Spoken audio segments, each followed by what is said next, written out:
So everyone, thank you for interrupting your lunch for a very important public service announcement, which is our president and co-founder of Elected Officials to Protect America, Alex Cornell du Houx, who is an expert in public affairs, as he is with the Navy with public affairs officer, has worked in communications, has led national award-winning media campaigns across the country. And with that, I'll hand it over to my friend and co-founder, Alex Cornell du Houx. The floor is yours.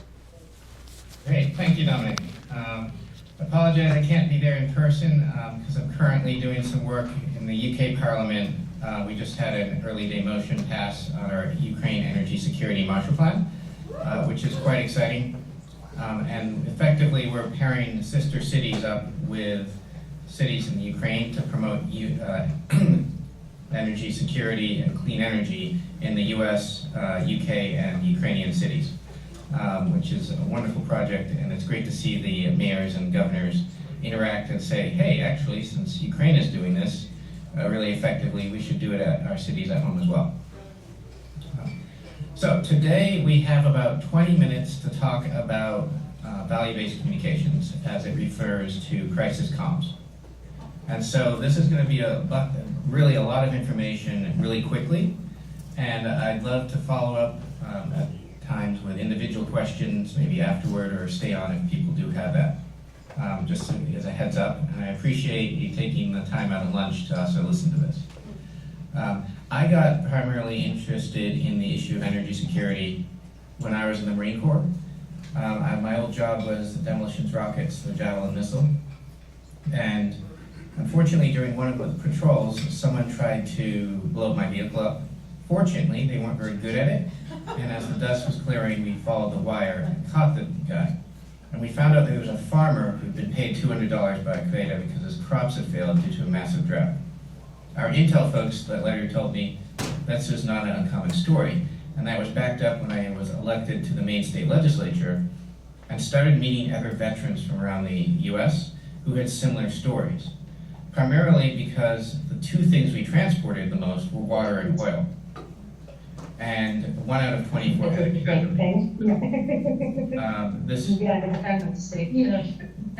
So I think that, Mina, you're off mute. I completely understand. I actually wanted to be out of the way for this now. For a second here. Well, actually, if you can do that. And so as a result, we had folks from across the U.S. realized that energy security is very important, and we started forming organizations. Mina, can you please mute yourself? Excellent. And so then, obviously, I met up with a gentleman named Dominic, who was busily organizing 1,000 elected officials in New York. And so it's amazing to see everyone come here today. The reason I mentioned that is because when I told the story, rather than just told you what we do, I bet you'll remember it more than, hey, here are 3 bullet points. So keep that in mind as we go through this training. And I'm going to share the screen right now so we can go through the presentation here.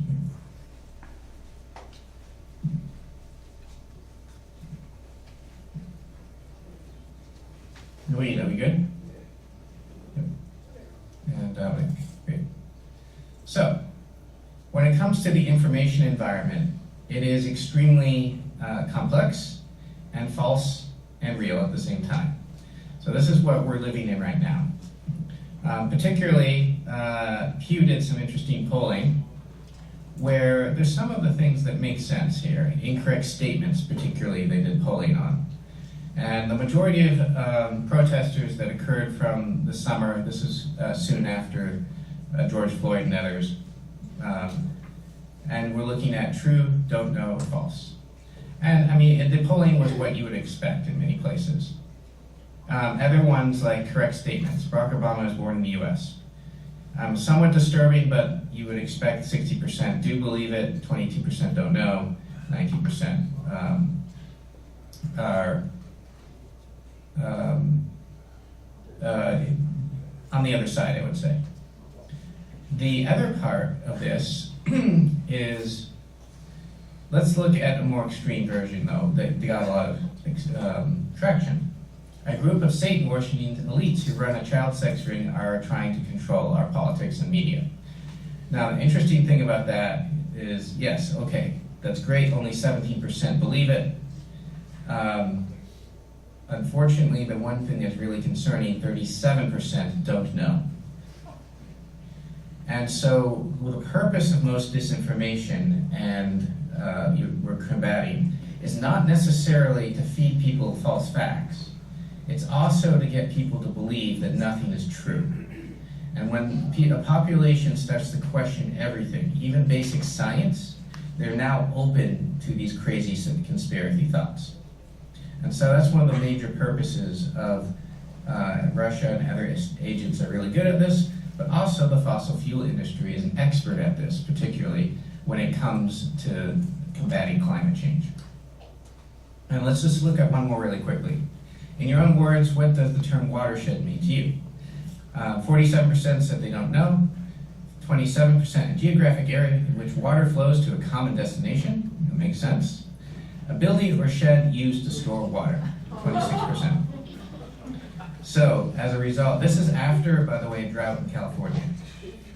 So when we're in the information environment, knowing the polling and the culture norms and the audiences before responding is really, really important. So, the other part of this is when we go into the information environment, there's framing and a context of the information environment that we've got to be aware of. So one example would be offshore wind, and the framing around it was whales. The media narrative had gotten out of control, and there was no way around the fact that the media was going to talk about the issue of offshore wind and whales. So if we were not aware and addressed it, then it's tone deaf. So being aware of a frame is really important as you combat disinformation or during crisis communications, because most of the time, unfortunately, you may not be able to control the frame, and we need to understand how to use the framing to our advantage. So let's watch this quick video about how changing the frame in a narrative can be extremely effective. There once was a beautiful, busy, award-winning library, but times were hard, and the city of Troy, Michigan no longer had enough money for its library. So it scheduled a vote, asking for a small tax increase. This angered a well-organized and well-funded anti-tax group who started posting vote no signs and making noise. They shifted the conversation from library, books, and reading to taxes, taxes, taxes. The library needed help. They needed something attention-getting, audacious, maybe even vile. So we formed a group of our own and planted signs around town that said, "Vote to close Troy Library August 2nd, book burning party August 5th. And people went straight to our Facebook page. You people are this is disgusting. We created videos. Imagine this times 200,000. How cool is that? Posted on Twitter. The Troy Library might be short on money, but it has books to burn. Created items for sale. A book bag. How ironic. We created check-ins, posted flyers, and lined up entertainment. You guys are booking a band? People became enraged. Why was wearing books? This is horrible. It's still coming. Shut this page down. Jerks. They debated the merits of libraries and the audacity of burning books as the conversation spread from Facebook to city council meetings. From newspapers to TV, it grew from local to national, even international news. That's when we revealed our true message. A vote against the library is like a vote to burn books. And people started sharing and reporting all over again. We had changed the conversation completely, from taxes, taxes, taxes, to library, library, library. And on August 2nd, the yes voters turned out at levels 342% greater than projected. The library won by a landslide. Not every story at the library has a happy ending. Fortunately, this one did. Great, so the reason we mention that is because when we control the frame, it can make a major difference. Part two of There this once was a is, let's get to the next one, is that really when it comes down to crisis comms, at its core, It's about understanding the automatic reactions from our emotions of the audience and ourselves. Because once something happens that's pretty immediate, people don't say and pause, okay, let's think of the facts and the polling on this. People think of how they will automatically react to the crisis, and that's just human because we are a fight, flight, freeze, or fawn. It goes back to the limbic brain, and if you can understand what emotions are coming up in the audience and be able to empathize with them, acknowledge them, and address them, it is extremely important in being able to address the issue that comes at hand. So with that, we're going to spend another video that really shows the difference between sympathizing with what's happened and empathizing with it.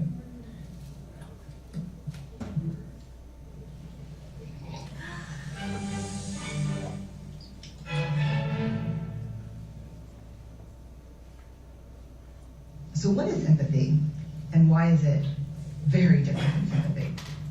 Empathy fuels connection. Sympathy drives disconnection. Empathy, it's very interesting. Teresa Wiseman is a nursing scholar who studied professions, very diverse professions where empathy is relevant, and came up with 4 qualities of empathy. Perspective taking, the ability to take the perspective of another person or recognize their perspective as their truth. Staying out of judgment, not easy when you enjoy it as much as most of us do. Recognizing emotion in other people and then communicating that. Empathy is feeling with people. And to me, I always think of empathy as this kind of sacred space when someone's kind of in a deep hole and they shout out from the bottom and they say, I'm stuck, it's dark, I'm overwhelmed. And then we look and we say, hey, I'm down. I know what it's like down here. And you're not alone. Sympathy is, ooh, it's bad, no, you want a sandwich? Empathy is a choice, and it's a vulnerable choice, because in order to connect with you, I have to connect with something in myself that knows that feeling. Rarely, if ever, does an empathic response begin with at least. And we do it all the time. Because you know what? Someone just shared something with us that's incredibly painful, and we're trying to silver lining it. I don't think that's a verb, but I'm using it as one. We're trying to put the silver lining around it. So, I had a miscarriage. Oh, at least you know you can get pregnant. I think my marriage is falling apart. At least you have a marriage. John's getting kicked out of school. At least Sarah is an A student. But one of the things we do sometimes in the face of very difficult conversations is we try to make things better. If I share something with you that's very difficult, I'd rather you say, I don't even know what to say right now, I'm just so glad you told me. Because the truth is, rarely can a response make something better. What makes something better is connection.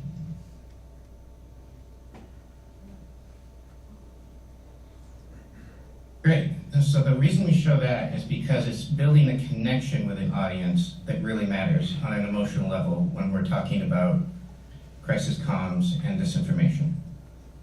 Pushing those two together because there are a lot of similarities in them. If we had a longer time, we could dig into the nuances.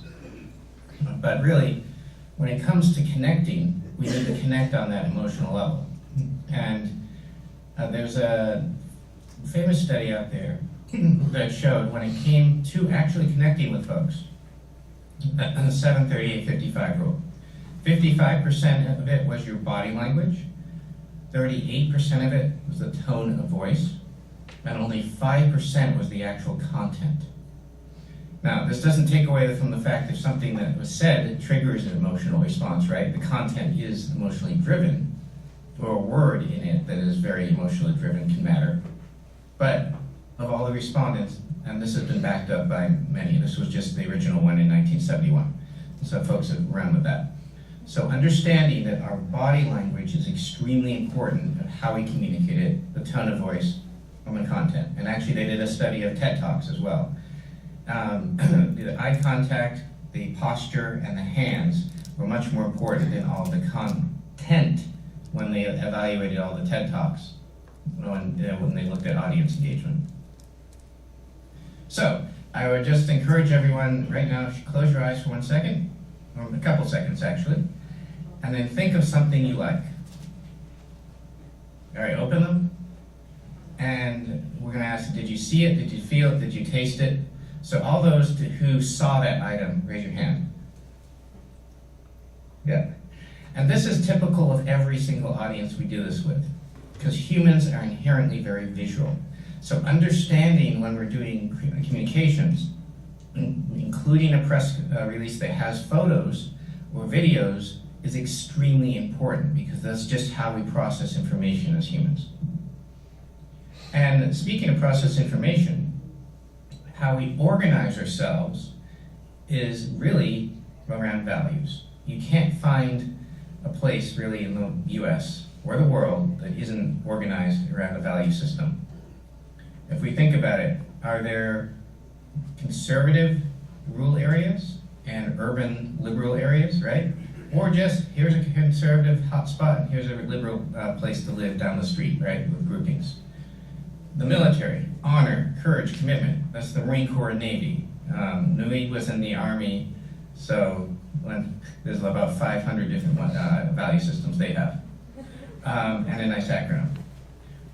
But when we think about, can we take this bigger to a larger level? Do certain nations have value systems that are pretty prevalent?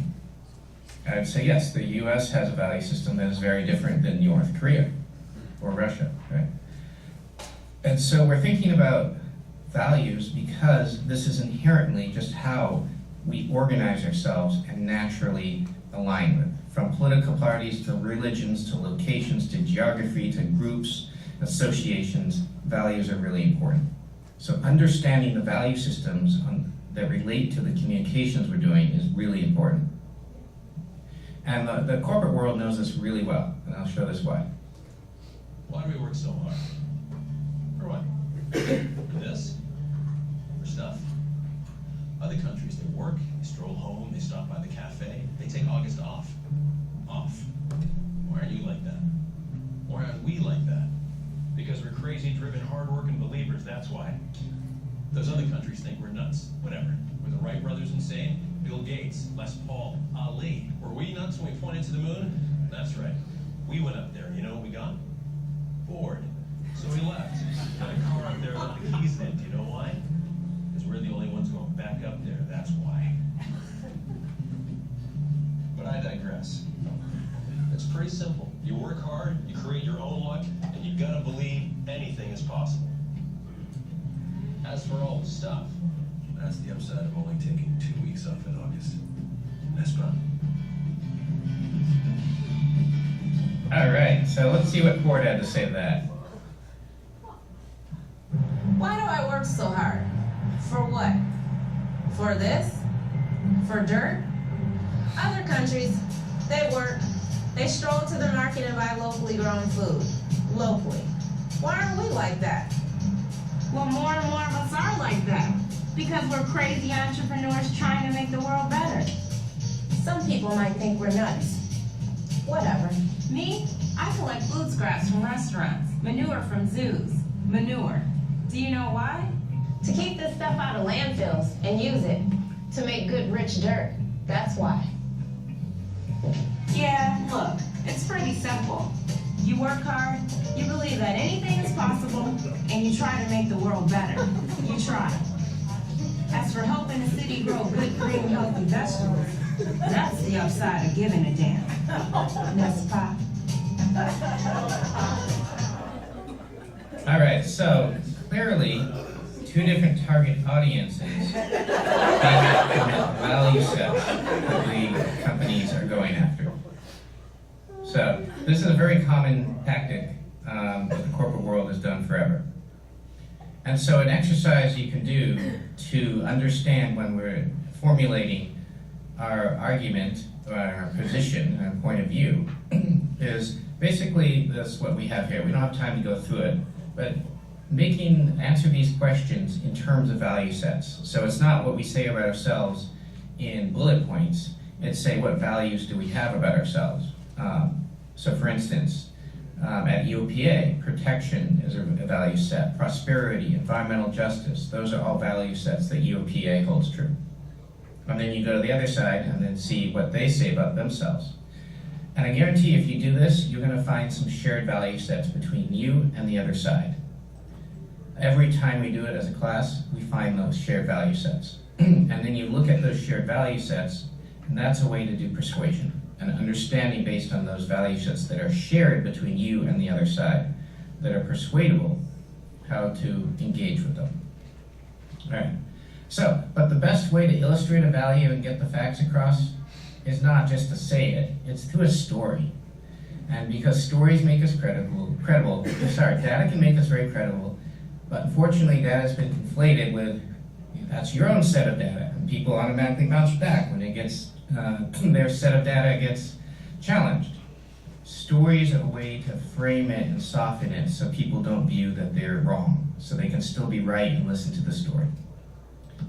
And an audience, frankly, who is being targeted for disinformation is generally hurting or has some wrong perceived given to them.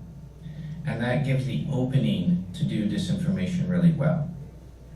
And that struggle that they've tapped into to accelerate through the disinformation is rather, it's important to understand what that might be. And this is really important, why it's important to connect rather than to combat them. Because if we can connect, they'll be more open to being, hey, we're in this struggle together. And this is going to talk about the value of why stories are important. Okay, let's resist the urge to start with Once Upon a Time. But to understand why storytelling is important to you, your company, your brands, or your corporate reputation today, we're going to have to go back a bit. The origin of the importance of stories lies in their power to explain. For ancient man, when the crops failed, he wanted to know why. The storytellers that could provide the most engaging explanations for the actions of the gods acquired the biggest and most attentive audiences and began to assume positions of authority. Thus the rise of the priest, judges and rulers, and eventually the popularity of the BBC, Google, and the world's largest repository of personal stories, Facebook. Neurological research shows that our brains, despite evolution, still look for the story to make sense of information today. In fact, in the landmark Hydra and Simmel study, people interpreted a simple animation involving two triangles, a circle and a square, as a torrid tale of love, promiscuity, and domestic violence. Ideas conveyed in story form, especially visual stories, versus concepts explained with logic and analysis, naturally imprint themselves into the brain faster. Stories are also universal, crossing boundaries of culture, language, gender, and age. They're told and retold, building and preserving a group sense of community.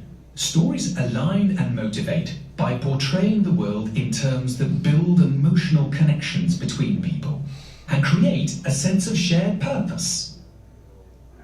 In an age of ever-increasing noise, in which we send 1 billion tweets a week, read around 10 megabytes of material a day, hear 400 meg, and see 1 meg of information every second, attention is worth more than ever before.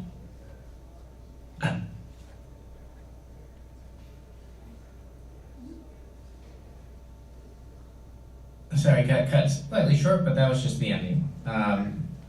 Quite appropriate that I'm in the UK for that one. So ultimately, what we're doing is we're enabling a connection that allows folks to have a better feeling towards us, or the organization, or the issue. Because people will forget all the details, but they'll never forget how you made them feel. And a good way to think about this is the reason why we're starting with the why, the story, the emotional connection, before the facts and figures, is because essentially, we're connecting with the reptilian part of the brain before we're going to the neocortex. And a gentleman named Simon Sinek put this in a great term, because it's easy to remember, and it's just why before what. And I encourage everyone to take a look at his TED Talk and some of his works. But the classic example is Dr. King didn't say, I have a 5-point plan when he started. He said, I have a dream, my why this is important. He embodied equality and freedom. He did something with it, like tell great stories, and then we have a Voting Rights Act, a Civil Rights Act. Apple, you can see the same thing happen, where originally their why was everyone should have a computer, not those stuffy white guys with an IBM and their famous ad where the lady gets up and throws the sledgehammer into the screen. Now, ironically, they were the other way around. But we can see the power of being able to say why before what manifested in the organizations, social movements, and companies out there. So, the other thing is, especially when it comes to crisis comms, having everyone in your team and organizations and coalitions have the same message. If that doesn't happen, then it's very easy for the other side to exploit it. It's hard to do, but extremely important. And especially in election times, you need 8 to 12 times for them to hear and see your message before they'll know who you are. So let's see who's done this really well. Millions of Americans staying at home are relying on Amazon. Millions of Americans staying at home are relying on Amazon. Millions of Americans staying at home are relying on Amazon. Amazon has transformed its operations in response to COVID-19 to protect employees and keep packages flowing. Amazon has transformed its operations in response to COVID-19 to protect employees and keep packages flowing. The company is keeping its employees safe and healthy while still delivering those packages to your doorstep. The company is keeping employees safe and healthy. The company is keeping its employees safe and healthy. The company is keeping its employees safe and healthy. The company is keeping its employees safe and healthy. The company is keeping its employees safe and healthy. The company is keeping its employees safe and healthy. The company is keeping its employees safe and healthy. So, we know clearly from that messaging what are the value sets, right? Safe and healthy, and we got it repeated over and over. So that they are very strategic about this, whether or not it's true, because there's plenty of examples where the employees probably weren't safe and healthy. Other places, I'm sure there were. But this is how effectively it does work out there. All right, so just putting this all together.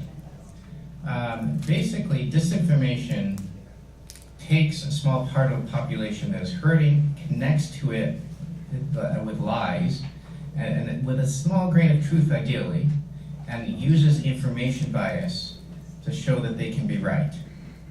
And many people want to stay that they're right once they're dig into this information. And so making it challenging with just the facts, almost impossible to change minds.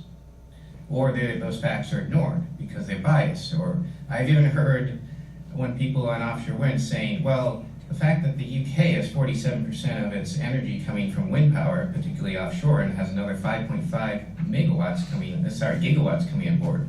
Oh, that's just a different ocean, so the sea life there will be different.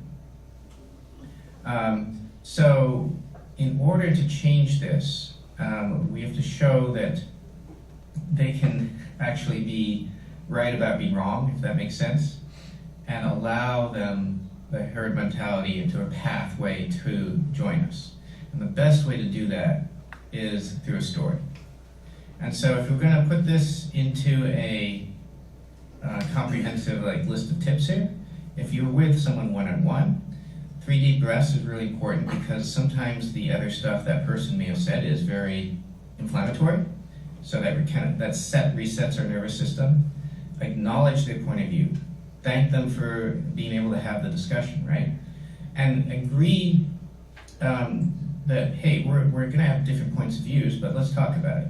Then what is the empathy? What's the perspective taking here? Listen to understand, not to respond. So when you're actually listening to them, listen to them, because listening is a form of persuasion. There are plenty of studies out there that show when people get a sense we're actually listening, they are open to our argument more than if they get the sense you're just formulating the next argument. and understanding their frame, their value sets, their self-interest, and their community interest.